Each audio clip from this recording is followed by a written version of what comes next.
Thank you so much for having me. I'm delighted to be here. My name is Libby Porzig, and I would like to start my presentation with a confession, which is always a good way to start a presentation. I'm not a soil scientist. I am an ecologist by training. My background is in wildlife biology and conservation biology. And working to advance the conservation of ecosystems, the path of my work has led me in a large part to include soils. I would like to acknowledge my co-authors who are in the back of the room, Dr. Chelsea Carey and Wendell Gilgert, who I'm very honored to get to work with at Point Blue. And so what I'm going to be talking about today, if we remember back to Wayne's conceptual framework that sort of frames up this meeting, the work that I'll be talking about today really lies at the intersection of research, monitoring, and quantification and producer decision-making. So I work for a relatively small nonprofit organization called Point Blue Conservation Science. We're based here in California, not far from here. We were founded in 1965 as the Point Reyes Bird Observatory, and we work to advance the conservation of ecosystems through science, partnership, and outreach. So if I really try to think about, just to give you guys a sort of flavor of our organization, who we are, and what we're all about, I really think that at the core, we're ecosystem nerds. We have a team of about 140 scientists who just love our planet and love our ecosystem and are working tirelessly to dedicate our life's work to conservation of these places. And here's a few examples of some of who we are. This is Dr. Chelsea Carey on the left there, doing in her happy place, studying rangeland soils. And that's our Director of Marine Research, Jaime Yanka, who's really excited about a bucket of disgusting krill. And Ryan Burnett, who works in the Sierra Nevada, studying the effects of fire and other ecosystem disturbances on wildlife. Now, what I'm going to be talking with you today, a great deal of our work, we work extensively in agricultural systems in California, and Secretary Ross gave a really lovely introduction to what agriculture is like in California, so don't need to belabor that. I met a few people last night and told them what I do, and they said, do you have rangelands in California? And the answer is yes. So we do have rangelands in California. We have, depending on how you count your acres, we're looking at about 40 to 60 million acres, which is about half the state is in rangelands. Now, as an ecologist, I think of rangelands as grasslands and oak savanna and coastal prairie. And these landscapes are largely privately owned, and grazing is the primary land use. And livestock grazing is a great tool for managing these ecosystems, and it's a really important sort of driver of the ecosystem processes in these places. Rangelands are also, I'll back up real quick, rangelands offer enormous ecosystem services in our state. They support a host of very unique, often endemic biodiversity, both wildlife and plant life. They sequester and store an immense amount of carbon, and also are very important for water cycling in California. So our colleagues at UC Davis have estimated that about 80% of the surface water in California is captured by or flow through rangelands. So the importance of these ecosystems cannot be underrepresented. These systems are also very threatened in California, and so California has a growing population, and this population puts a lot of pressure on these extensively managed systems. California is also even within our agricultural systems, we also see rapid rates of conversion of rangelands to other crop types. And then also in the face of climate change, so we have just experienced one of the worst droughts, or perhaps the worst drought on record in California, and the increasing environmental variability that we're seeing in our state is also putting pressure on these systems. And so really this begs the question: how can we maximize ecosystem services on remaining rangelands? Or if I sort of take the kind of ecologist jargon out of that, how can we be the best stewards possible of these systems? And so one of the ways that we can do this, or one of the things that we can contribute to this conversation is through data, is through science. And so science and data are not the only way to advance conservation. They're one of the ways to contribute to this. Conversation. By collecting data, we can track changes through time. We can measure success, and we can help tell the story of what's happening help tell the story of success in a way that sort of extends or expands that beyond the sort of footprint of the place where it's happening. So about 5 years ago, we started a project that we call the Rangeland Monitoring Network. It is our effort to measure ecological function of rangelands with standardized protocols. And so what do I say when I mean ecological function? Well, simply put, I'm talking about the capacity of these systems to support life. And there's this great sort of opportunity for this win-win or this synergy here where we believe that if we're doing good things for our ecosystem, that is also going to benefit our livestock operations and our grazing operations. And now, how do we measure ecological function? That's sort of a big, that's a big term. Well, we use indicators. And so, I will happily talk ad nauseum with anyone who wants to talk with me about how to select indicators. I really love it. But I'll suffice to say that the things that we focus on in the Rangeland Monitoring Network are grazing management decisions, indicators of soil health. We focus on soil carbon, bulk density, and water infiltration. And then we also measure biodiversity. So we measure plant communities and bird communities as well.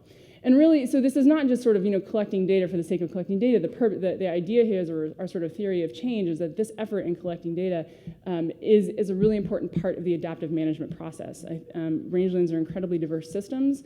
The best management or sustainable management or regenerative management is not one size fits all. It's inherently local. It's inherently adaptive, and so it is our sort of design of this program that it is something that we can do at scale with producers, in partnership with producers, in order to inform and learn from the management decisions that they're making on the ground. And this is a map of the state of California with our sort of dominant vegetation types, and they may be difficult to see, but there are some little sort of circles highlighting where we've worked so far. And how do we sort of put this effort out on the landscape? Well, through partnership. So partnership is a hugely critical piece to how we work. We have a really amazing partnership with the NRCS, with a lot of really great support from a number of partners, many of whom are listed on the bottom of the slide, essentially to co-fund a team of partner biologists. So we have biologists who are housed in NRCS offices around the state. They help farmers and ranchers with technical assistance. They help them with planning. They help them enroll in EQIP, and they also help them with ecological monitoring. And so starting in the winter of 2014-2015, these biologists have been helping farmers and ranchers monitor soils, plants, and birds on their properties. So I mentioned that stewardship is inherently adaptive. Stewardship of these systems is inherently adaptive. It's not one size fits all. It's locally based. Here's some examples of how we share information with the farmer and rancher. So, our monitoring network is designed to be very simple. We wanted to avoid sort of like a lot of technology or heavy instrumentation. We wanted these methods to be something that we can invite the producer to come out and do with us. And then we share that data back with them annually in the form of these landowner letters. And so here's some examples of some sort of charts and figures that we use in the landowner letters. In the upper left-hand corner, we have a map of a ranch with all of the places where we've sampled soils, and those little dots that may be difficult to see, but there are a bunch of little dots on there that are essentially scaled to carbon concentration. And so the producer can appreciate the places on their property that have higher or lower soil carbon. We can do the same thing with bulk density and water infiltration, so that they can understand what is the spatial variation in these ecological metrics on their property. And if they do want to try to adjust management in service of some of their goals, where are the places that they may be best served to target that management? So now one of the things that we really appreciate, and I would like to extend gratitude towards a lot of people in this room for helping really drive this forward, is the quantification of indicators and getting really sophisticated about what are the thresholds, how do we fully characterize ecological indicators so that we know what is good, what is bad. Am I headed in the right direction? And so in the upper right-hand corner, we have an example of one way that can be shown, and that's bulk density values at a number of different sampling points with some reference to what is ideal. So in a sandy soil, this is where this is the bulk density level at which root growth may be inhibited, and so you want to be targeting your stewardship to have your soils below that. That's a really useful thing. There are other components that we don't necessarily have these threshold values for, and that is a sort of next generation step that we need to take. And so in that bottom left-hand corner, we have a map, a graph of carbon values on a ranch at 2 depths, and the black dots are the points sampled on a property, and all of those gray dots are essentially everything else in that region or everything else within a similar soil. And so you can say, maybe I don't know what, sort of how high my soil organic matter can be on my place, but I can gain some appreciation for what it is relative to these other places around me. And then I also just added a plug from the above ground world. That lower right-hand graph is a graph of plant communities. Essentially, each one of those horizontal bars is a different sampling point, and we can look and see what the plant community composition there is, the balance of grasses to forbs to legumes to sedges and rushes, to help ranchers understand both those connections between the soil and plant community, but also how that system is changing through time. In addition to giving the data to the individual landowner, we also try to learn from the network in aggregate. And so some examples, I'll just share a couple of brief examples of this. We want to understand what the relationships are between ecological metrics. And so if we take the soil metrics that we measure, we've been particularly interested in the water infiltration test. You can test water infiltration for practically nothing. That is a cheap, easy thing that you can do. You don't need to send samples off to the lab. You don't need to wait for those data to come back to you. To what degree is it on rangelands in California? To what degree is it truly an indicator of some of these other ecosystem measurements that we care about? And so we've been able to start to look at some of the relationships between metrics. We also aggregate our data to learn about the system altogether, and one of the ways that we're doing that is by looking at regional variation in soil organic carbon and its relationship with climate, texture, and topography. Now, California rangelands are enormously diverse. The topographic variation is huge. The variation in climate is immense. We have our precipitation gradients vary by 2 orders of magnitude in California. And so how did those abiotic drivers influence the distribution of soil carbon in California? And so we're able to appreciate these regional differences in soil carbon. And so the left-hand graph shows 3 sort of broad regions: the Central Coast region, the Sacramento Valley, and the San Joaquin Valley, and the differences that we've been able to measure in soil carbon stock. And then we're able to use machine learning techniques to partition that variance between contributions from temperature, rainfall, texture, topography, and aspect, and then also appreciate the interactions between these. So that graph on the right-hand side is essentially the variation in soil carbon stock as a function of the interaction between temperature, average temperature, and precipitation. And so why are values like this important, or why are things like this important? Well, one of the things that they can help us do is help us move towards these sort of next generation soil health indicators. So by characterizing the regional variation in these soil health indicators, we're able to essentially understand what's the appropriate regional scale for us to be specifying targets or providing guidance in terms of what is possible in these systems. And so I also want to touch on a sort of level of complexity that we also grapple with, and that is that these indicators of soil health don't vary simply as functions of management. They also vary as functions of environmental change. And so to illustrate this point, I'll just run through a quick example.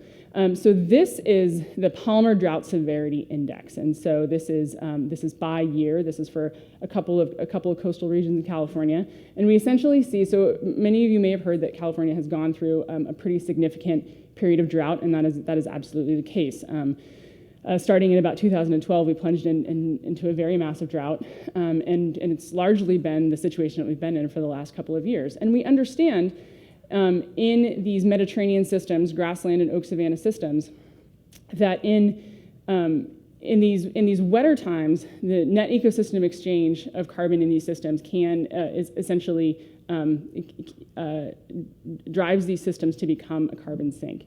And then in drier periods, we also have evidence from the literature that in drier periods, essentially, your respiration is gonna your losses from the system are gonna exceed your gains, and that this system is going to be a carbon source. So the system itself has these big sort of forces acting on it, and this then complicates how we use soil health indicators in an adaptive management framework.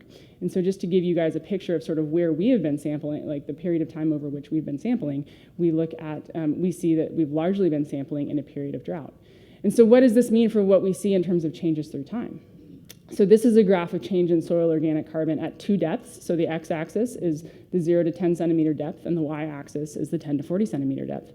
And essentially, if your point falls in that upper right-hand quadrant, that sampling site has gained carbon at both depths over a 3-year period. If you fall in that lower left-hand quadrant, that point has lost carbon at both depths over a 3-year period. And if you're in one of those off-diagonal quadrants, then you have gained at one depth and lost at another depth. And so what we see over a 3-year sampling period is a network-wide average loss of carbon. It also does beg the question for these places that haven't lost carbon, for these places that have gained carbon even in this period of drought. What's happening? What are the conditions that have driven that? But I think that it provides a really interesting sort of challenge for us as we think about providing this information to landowners in a way that helps guide their decision making. Is there an opportunity, or is there a need for essentially creating drought-adjusted target values? Essentially, that while if what you're seeing on your land is a modest loss of carbon in the context of these broader changes that are happening in your system, how does that information then sort of feed back to your management? So that is a little example, a few examples of the work that we're doing, and I welcome feedback and conversation, and I'll just reiterate that all of this cannot be done without partnership. But just to summarize the sort of key take-homes I'm hoping you'll take away, that our partner biologists are helping to advance adaptive rangeland management through ecological monitoring, and that we're also scaling these data up to learn more about rangeland soil health indicators and other ecological research. And I encourage you to reach out to me or my colleagues at the break. Thank you very much.